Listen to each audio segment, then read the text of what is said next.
Hey guys, how's it going? Kevin Cleary here with a knife video for you. Today we're taking a look at the Artisan Cutlery Zumwalt. Now I've been looking at a few Artisan Cutlery knives with you guys lately. This is the last of those, and I've got to say, well, first let me tell you, when my son saw this knife, I have to share this story.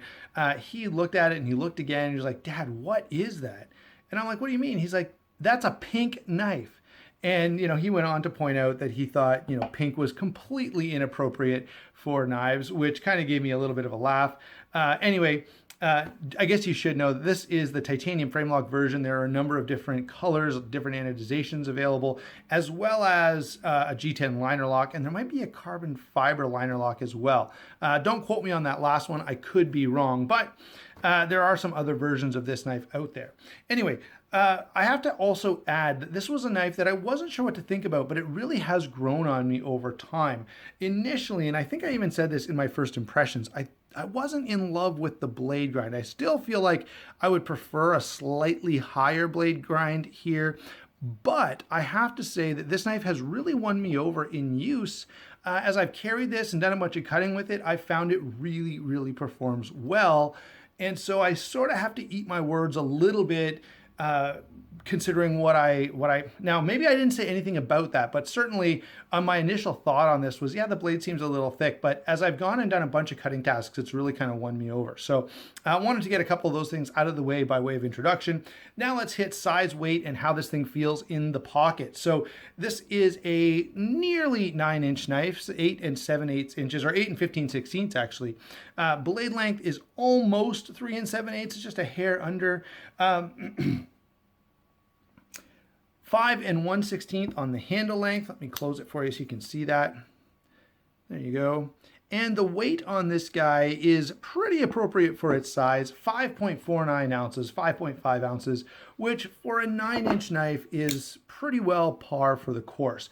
I've got, when we get to the comparison portion, I've got a number of other knives that are similar in size and weight. And if you've been around this channel at all, you kind of know that I lean toward those larger knives, especially with the longer blades and lots of cutting edge. So this knife, for at 5.5 ounces is not a big deal to me whatsoever. Okay, so let's get to that blade. The blade here is S35 VN with a fairly low flat grind. You've got a fuller here and a little cutout hole, as well as a swedge at the top and a little bit of a sort of a swale carved into this drop point blade. What I do like about it is you can use that hole, which is basically a lightning hole, that is a hole to lighten up the blade a little bit. You can use it to deploy the knife, which I do rather enjoy. And here's where this knife kind of throws me a little bit. I was for sure, as I looked at this knife, I'm like, it's pretty thick behind the edge. It's not super thin blade stock anyway.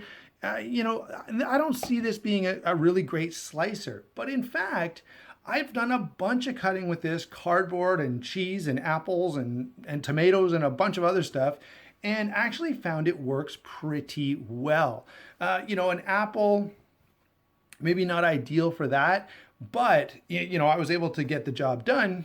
And outside of those very specific sort of materials that'll crack open carrots or beets or apples or stuff like that. Outside of those very specific items, it slices really well. It took a really nice edge. I have been able to sharpen this. I always try with that 35 VN, I find there's a wide range that people tend to take it to in terms of hardness. And so I always try to at least use every S35 VN blade I get. I try to use it till it's dull. And this one is pretty decent, okay? I don't think it's impossible to sharpen. I think you're going to have a fine time with it. And it's going to, it's pretty well balanced. Holds an edge as long as, I ever needed it to. So overall, fairly nicely done. S35 VN is a great steel in terms of edge retention, corrosion resistance, all those things we like to talk about. And I've got to say, I do really, really find this to be an attractive blade. I'm a sucker for those satin grind lines. Just gets me every time. I absolutely love that. And this blade really, really looks attractive in that particular department.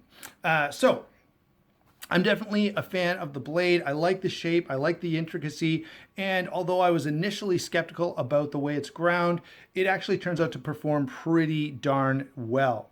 Let's talk about the action, because that is another standout feature here. Now, I've got one complaint, but the action is very smooth, very fast, nice and drop shutty as you would expect. But this, for a fairly, I mean, they're not cheap, but for, you know, around 200 bucks, you're getting dual row ceramic bearings and a ceramic detent. And you can notice that it feels really, really nice. And I've got to give Artisan a lot of credit for doing that. That is fantastic. And I will roll in a quick picture right here so you can take a quick look at that pivot. I've got to say that's awesome, and it's really nice to see at a knife for this price point. The only complaint I really have about the whole deep deployment process, you know, I love that I can spider flick it. I love that I can flick it nicely with the flipper tab, and you can even open it with your thumb if you want to have a nice slow controlled opening. So all of those things are really, really nice about this. Now, the one complaint I have is the location of the detent ball. I don't know if you're even going to be able to see it there. You can kind of, there it is. So see the detent ball? It's hard to see, but it is at the very back of the stainless steel lock bar insert. And that means that the blade has to travel a long way. Notice I'm all the way down here and I'm just now hitting the detent ball, and I have to overcome it. So this is the little issue that the Apostle P always complains about, where you close the knife and if it's at my thumb, look, it's still hung up on the detent ball. So you sort of have to think it through, move your finger down just a little bit on the lock to keep it out of the way. That is really my only complaint about the action. And honestly, I know Rob complains about that all the time, and it's probably just a little overblown, because if this is your EDC knife, within the first half hour, you're kind of used to where the detent ball is, and you and you make the appropriate adjustments when you're using the knife. So lockup, deployment, action, all of that stuff is really, really nice. The one thing I will say is, if you're concerned about getting this knife apart, you can, and I have, used these little slots to catch with a slot screwdriver and open the knife up. So I've actually taken that apart. You saw the picture just a couple seconds ago there, and so that does work pretty nicely. Let's move on now to the handle. You can see we've got anodized titanium here, full backspacer that says Artisan Cutlery. The lanyard loop is integrated into that handle. Single dual position pocket clip. Now the pocket clip is mounted a little lower than I would like to see. But again, as I'm prone to say, it's not the end of the world.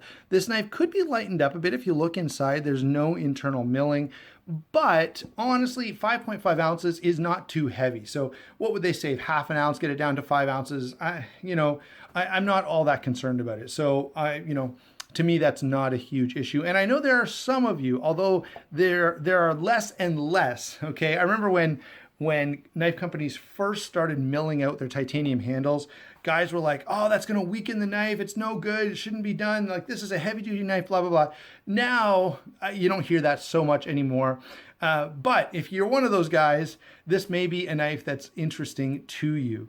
The one issue that I will say when we're talking about construction that doesn't fit, to me, this is, the blade grind, the handle material, and the handle construction. A lot of things about this knife say heavy duty, hard use, pretty strong, capable knife. But the bearings, of course, are going to call that into question a little bit. Not that they can't be cleaned and that it can't be taken apart pretty easily, and you can sort of do your regular maintenance, which is nice. But I always feel like, a heavy-duty EDC hard-use type of knife should probably have phosphor bronze, because it's just a little lower maintenance. All right. The one thing I guess I should also add, now this knife looks a little angular, and especially right here, you go, that looks like a hot spot. My experience has been very good. Now, I don't have huge hands. I have, sort of on the small end of large. A large glove fits me. A medium glove I can not get my hand in. A large glove fits me with just a little bit of room to spare. Okay, so for me, this actually works out pretty well. And actually, let me say, I'm gonna give you guys one other number that I normally have been trying to give because you guys have requested it. I'm gonna grab you a grip area, just 1 second. Okay, just had to reach the ruler there. So we've got over 4 inches of grip area. So you could be, you know, Bigfoot and this knife would probably fit your hand just fine. There's tons and tons of grip area. It is fairly hand filling, and again, I find it quite comfortable. A little bit of jimping would be appreciated. You know, I either on the thumb ramp here, some jimping would be nice, or even up here on the back spine if you go to choke up on it. That said, it is a pretty positive gripped knife, so I don't feel like I'm going to slip off it or lose it or anything like that. All right. Yeah, so ergonomics on this knife is quite good. I have to say the mill titanium pocket clip doesn't create any issues at all. So overall, yeah, quite a comfortable knife in hand, whatever grip you're using, whether hammer, reverse grip, or whatever you happen to be doing with it. So let me go ahead and grab you some comparisons. Now, I think you guys probably know this is definitely a knife that's kind of in my wheelhouse. Let's grab, first off, Cold Steel Recon 1. These knives, you know, similar size, similar steel. Obviously, the Recon 1 is quite a bit cheaper, but, well, this one is, I think, 140 Canadian. So whatever that is, American, probably 110 or something like that.